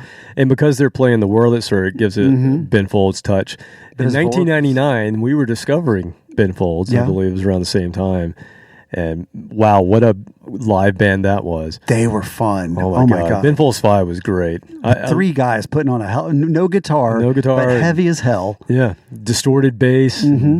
They just had a lot of fun. They didn't take themselves seriously at all. No. Yet they were really, really good musicians. And the lyrics, I always really enjoyed his writing. And he's written for other people, but even his non-popular stuff, when I listen to it, I get lost in the lyrics, which a lot of songs I don't. And kind of, we haven't talked about lyrics with SLOAN, but kind of the same thing. They have very real scenario, real world lyrics. And I think very similar to Ben Folds' style of writing. And Andrew, the guy singing this one, has a very Ben Folds sound to his voice as well. So very similar. I was wondering if you're going to think the same thing. So it's time for. I've not gone back and listened to his stuff in a while.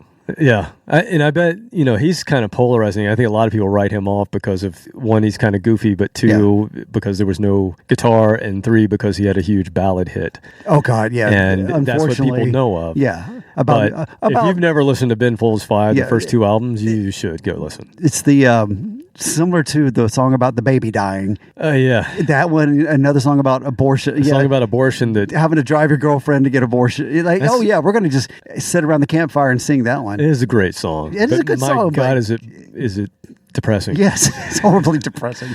Horribly depressing, and a lot of people crashes. A lot of people hate him because of that. Yeah, and that's okay. That's okay. He made some good bucks off of that one. But trust us when we tell you, if you've never listened to the first album or second album, else is fun, upbeat, just having a good time music. Yeah. All right, so that live album released in 99, and by the fall of that year, same year, they dropped their 5th record. It's called Between the Bridges, and this is the album, to me, that is their most retro classic rock sounding album. It's just has a lot of 1975, again, Kiss, Dressed to Kill kind of riffs, and there's a lot of AM Gold in there as well, so they're kind of blending the hard rock and the AM Gold from the classic 70s stuff. They, in 1999, every other band was either going way overproduced alternative or new metal. This band is nowhere near that, so I know why they didn't have a shot in America, because this was not what was happening in America at the time. But again, they did well in Canada. It was voted as the 3rd best Canadian album of 1999 by readers of Chart magazine, and this is the first album though that has not gone gold. So from here on out, they don't go gold anymore in Canada, but they're still selling well. They just don't get to that level. But this was the first time that they had not reached gold record status. I finally saw them on the tour on this one. They played at the old Cotton Club, which I used to love that venue. Kind of a shoebox-shaped club. It was a weird setup. It was an old hardware store. Is that what it was? Yeah, I think so. I didn't know that. But it was a really, really cool. They relocated it to underneath a venue called the Tabernacle for a while, and then they closed it, and now that's just where they sell merch for Tabernacle shows. Which is a shame. It was such a good spot. You and I played there. Yeah.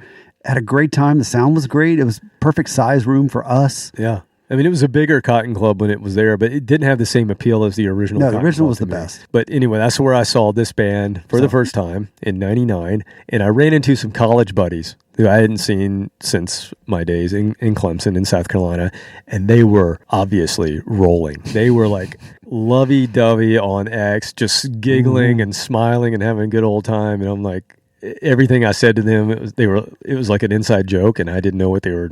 And then I was like, "Oh, it gets you old. Guys are if rolling." you're not with them, it gets old real fast. So I dropped them at some point and just watched the show on my own, but it was really good. So I'm going to play a song from this album that is sung and written by the other guitarist, Patrick Pentland. So you're going to hear Patrick sing lead, a song called "Friendship" from 1999, Between the Bridges.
Me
also very similar to Ben Folds, not just from the vocals, but the lyrics to me, once again, kind of draw you in, and not the same rock and roll lyrics, a little deeper. And more just Fun. about what's going on. Yeah, like right here. Yeah. Like what's about the song. Sometimes the other 2-3 songs earlier, it was like talking about the chords of the song. Right. In that song, we didn't talk about it, but that was about him teaching a girlfriend how to play 2 chords, and then I think she wrote a scathing song about him or something like that. and then he wrote a song in turn. There's some Fleetwood Mac for you right there. I'm going to write a song about you. Yeah. But this album is just a continuation of, they kind of have those 3 albums in a row that are uber power pop, yet still have the great 70s riffs and just great Beatles-esque / Ben Folds kind of harmonies, and just good stuff to me. Yeah, by the way, Ben Folds 5, 3-piece. Right, yeah. I never got an explanation on that. There's the joke. Yeah. I think that's the joke. It's just a joke, yeah. Yeah. I think it was Ben Folds Live, and then somebody just changed it to 5. We've had a few more keys screw up our name too, so we're used to that. Yep. Okay, I have one more for you on this episode. Now, obviously, SLOAN keeps going because I mentioned they had 14 albums. Mm-hmm. So we're getting to the last song of the night that sees us getting out of the 90s and into the 2000s. In the year 2000. The 6th album, released in Canada in January of 2001. But again, they decided that we weren't ready for it in the U.S. until 2002. A whole year later. Hang on, give them some time. They'll catch up. Another album that did well in Canada, reached number 12 on the Canadian albums chart. We were just learning algebra by then. Yeah, we couldn't do the conversion. It's the metric thing. 2 singles received pretty good radio airplay in Canada. It was nominated for Best Rock Album at the 2002 Juno Awards. And I remember thinking, when I finally saw this album in Best Buy or wherever it was I saw that, I can't remember where I got this one, but it has a cover that looks very kind of laid back. It's got like a sunset kind of feel vibe to it. And so I just remember thinking it was kind of a more laid back summer album, because that's when I bought it. And it just kind of, in the look of the cover kind of goes with that. So it made me think of like that early 70s California vibe, you know, not Eagles, but that kind of stuff, because I don't like the Eagles, but no, of course not. That kind of more thing. Joe Walsh. Joe Walsh. It's okay to say that. Let's go there. Yeah. It still has several harder rocking songs on it, but it's definitely a much more laid back album for them. And I'm going to give you one of the harder rocking songs. This is another Patrick Pentland tune, so the guitarist, and this is I believe the first song and the first single that they released on this album, called Pretty Together. It's the name of the album, came out in 2001, and this is a song called If It Feels Good, Do It. Hell yeah.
Feels good, do it, even if you shouldn't. Don't let people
talk about Whiplash. Now that reminds me more of Alice in Chains with the harmonies, like a slightly poppier Alice in Chains version. Yeah, if they had the power pop AIC album. If Lane had kicked the heroin and suddenly was okay and happy, I think they might have written some stuff like that. Lane on ecstasy. Woo. God, if only. Who knows? And definitely a bigger production than the previous 3 albums where they were just staying in that kind of 70s zone. This is them in 2001, I think, adding a little more to it, expanding their sound a little bit. And now that we've gone through all these songs, I do have some memory of doing a deep dive on them probably when we played them way back when. But I remember now that I looked up Sloan and just hit play on Spotify. And of course, they just do random, whatever their biggest. And it was such a weird mix that I couldn't get into it because I didn't know what to expect. So they were playing the context. Right. They were playing me songs from different eras, which sounded complete. And I didn't know about the different singers at the time. You probably said that, but I didn't remember it. 4 different singers, 4 different songwriters. And I'm just going, what the hell? 30 years of music. I like this song, but this song was completely different. I don't know if I'd like that. So now if I go back, I'll track albums versus just a mix of songs. Yeah. I mean, I could put it on and be fine with it, but I understand if you're not familiar with him, it's like, am I listening to different artists or is this the same artist? Yeah, is this a compilation album? Yeah. Songs written by Sloan, performed by 6 different bands? I don't know. But there's, they are a power pop band. They do cover lots of sonic territory. There's more great music to cover. We've got lots of more albums to go through in another episode. We're going to stop here, but with all of the, we're at 2001, and with all of the alternative... we've moved... you mean now, the podcast? Right here I was like, Kevin, there's a few years after that. No, track with me here. We're stopping. You now have a family. This is true. You're married with kids. This is true. 2001. Hate to break that to you. Not the same. No. Yeah. But we're stopping here in 2001 with them, and if you think of the time frame of all the alternative acts that came out in the early 90s, had success in the U.S., and kind of at least got through that decade, I don't know why this band's not one of those. It just, for whatever reason, I'm assuming it was the shakeup at Geffen, where they just didn't get promoted because they didn't see eye to eye on that second album. And I think it was just done at that point. And then for them trying to promote in the U.S. when they're a Canadian band, independent band, maybe they just didn't have the right team to be able to do that. But to me, there was no reason for them not to at least have more crossover appeal than they did. Yeah. Well, I mean, we've had endless stories of bands that did have all the right promotion and everything went well, but they didn't quite pop and they didn't quite become big. This one we know. I mean, they kind of, because of their principles in some way, which you're like, okay, well, that's cool. Yeah, their cred kind of made it so. I still think they could have been a one-hit wonder in the States. At least, but they didn't even get that, unfortunately. The Semisonic of the world. Exactly right. Yeah. It was a band that had 3-4 albums, and they were good. Made some good money. One of them still gets played all the time. Every time a bar closes. We did Shoulda Been Huge with Space Hog, another one. Great 3-4 album run, but only one song is known. Better be one hit wonder than no hit wonder. Yeah, but this band, they've got their cred. If you're in Canada listening to this, you're like, everybody knows who SLOAN is. Yeah, I wonder here. I wonder if David's still listening. No, he turned it off. He's already when I said it was power pop. You heard the click. Yeah, but if you stuck with us, thank you, and we will hit this one again at some other point in time. We'll give you part 2. We'll put it in the chamber, ready to fire. Absolutely. Until then, people, see you later.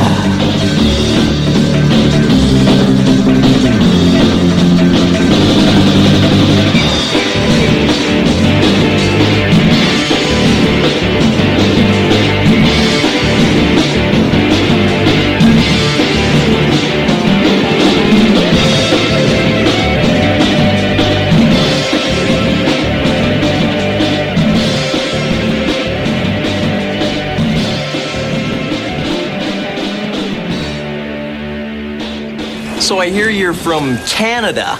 Yeah. How's it going, eh? Do you want a donut? I thought all they had up in Canada were lumberjacks and curlers. Is there running water up there? Where's your touquet? New dude beauty. You dick!